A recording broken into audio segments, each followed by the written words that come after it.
राम राम दोस्तों और मेरी माताएं बहनें, आशा है कि आपके ऊपर भी बाबा नीम करौली जी की अपार कृपा होगी। आपके घर परिवार में सभी कुशल मंगल होंगे, यही मैं प्रार्थना करता हूँ, यही मैं अर्जी लगाता हूँ मेरे बाबा नीम करौली जी की शरण में। सभी देवी देवताओं से प्रार्थना है कि जो भी आपकी महिमा देखे श्री राम प्रभु, उसके सभी कष्ट दूर करो मेरे भगवान। जय श्री राम, जय बाबा नीम करौली महाराज की जय, हनुमान बजरंगी बली।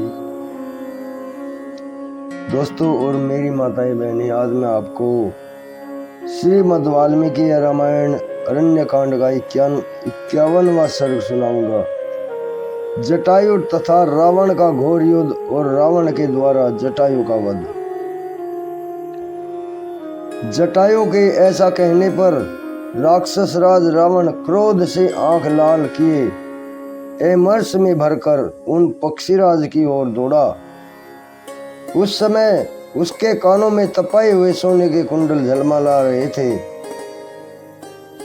उस महासमर में उन दोनों का एक दूसरे पर भयंकर प्रहार होने लगा, मानो आकाश में वायु से उड़ाए गए दो मेघ खंड आपस में टकरा रहे हों।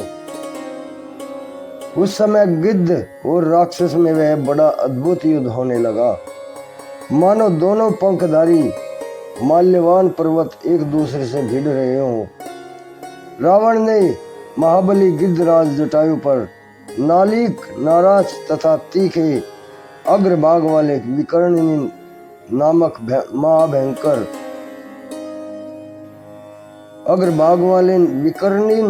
महाभयंकर अस्त्रों की वर्षा आरंभ कर दी। पक्षीराज गिद्धराज जटायु ने युद्ध में रावण के उन बाण समूहों तथा अन्य अस्त्रों का आघात सह लिया। साथ ही उन महाबली पक्षी शिरोमणि ने अपने तीखे नखों वाले पंजों से मार मार कर रावण के शरीर में बहुत से घाव कर दिए। तब दशग्रीव ने क्रोध में भरकर अपने शत्रु को मार डालने की इच्छा से 10 बाण हाथ में लिए, जो काल दंड के समान भयंकर थे। महापराक्रमी रावण ने धनुष को पूर्णतः खींचकर छोड़े गए उन सीधे जाने वाले तीखे बाणों और भयंकर बाणों द्वारा, जिनके मुखर शल्य कांटे लगे हुए थे, गिद्धराज को अक्षत विक्षत कर दिया। जटायु ने देखा कि जनक नंदिनी सीता राक्षस के रथ पर बैठी है और नेत्रों से आंसू बहा रही है। उन्हें देखकर गिद्धराज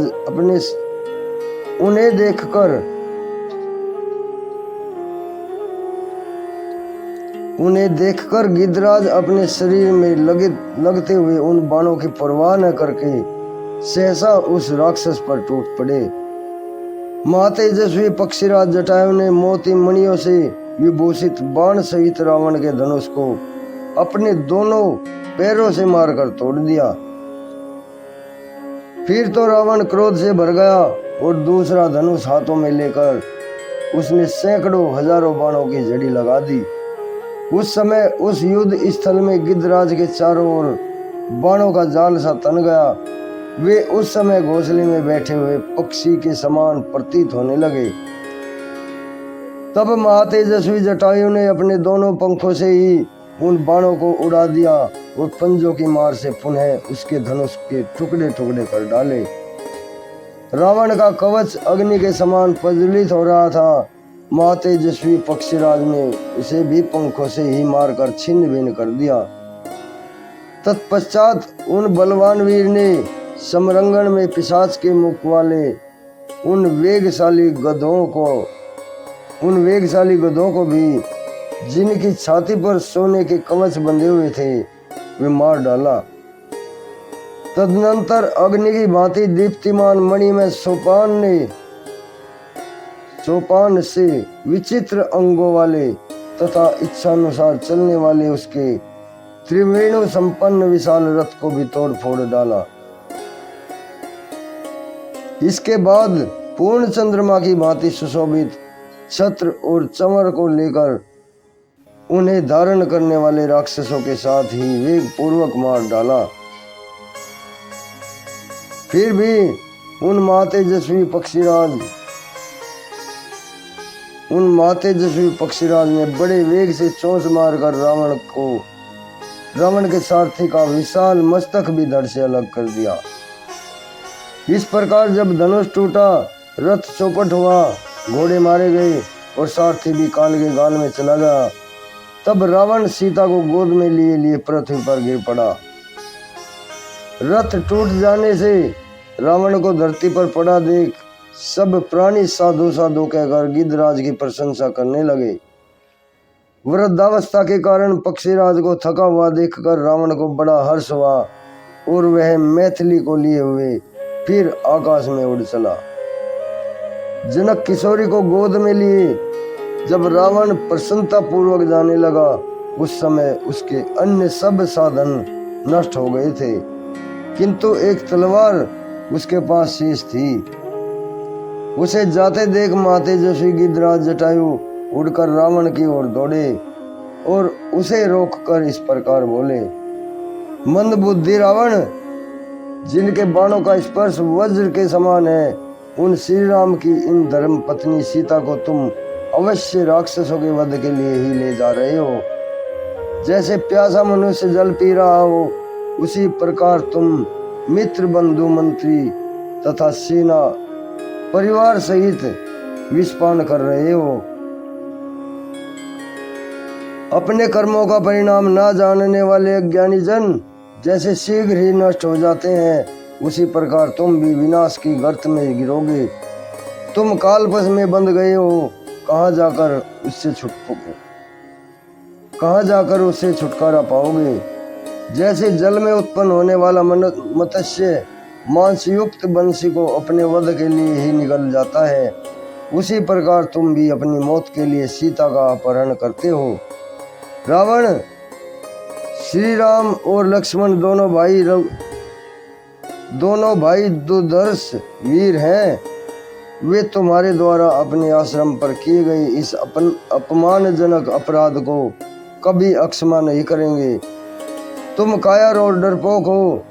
तुम जैसे लोक निंदित कर्म किया है, यह चारों मार्ग में निंदनीय है। यह चोरों का मार्ग है।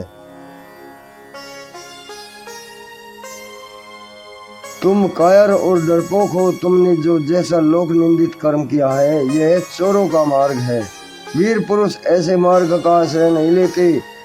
रावण, यदि सूरवीर होते तो 2 घड़ी ठहरो और मुझसे युद्ध करो, फिर तो तुम उसी प्रकार मरकर पृथ्वी पर सो जाओगे जैसे तुम्हारा भाई खर सोया था।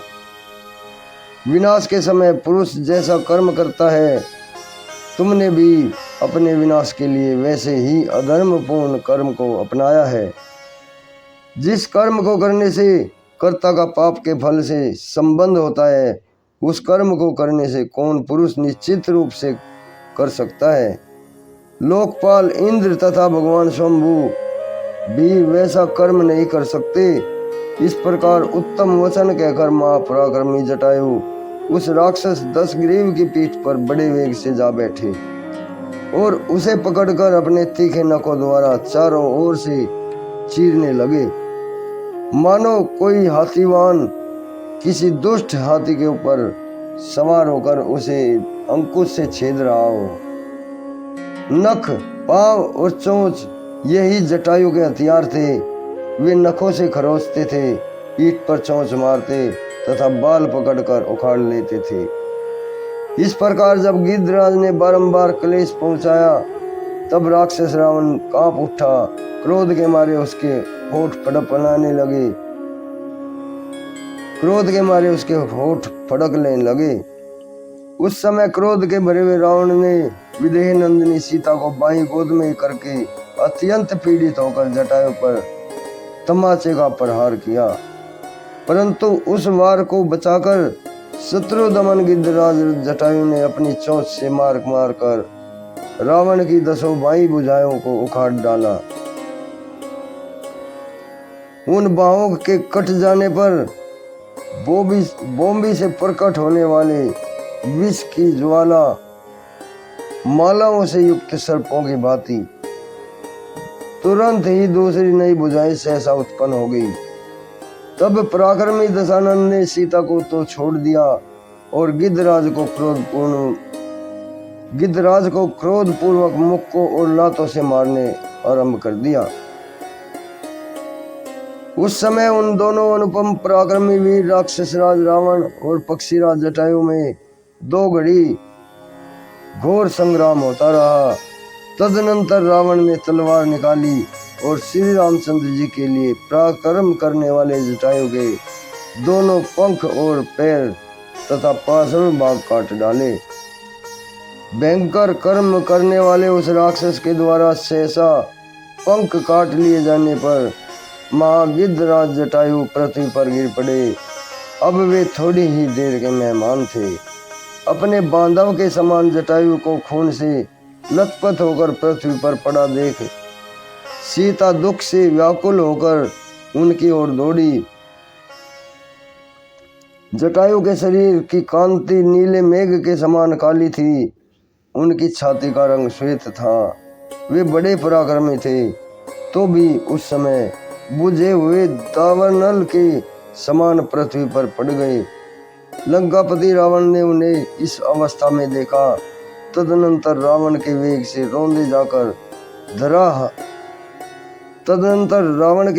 रौंदे जाकर धराशायी हुए जटायु को पकड़कर चंद्रमुखी जनक नंदिनी सीता पुनः उस समय वहां रोने लगी। इस प्रकार श्री वाल्मीकि निर्मित आस रामायण आदि काव्य के अरण्य कांड में 51वां सर्ग पूर्ण हुआ। जय श्री राम। प्रभु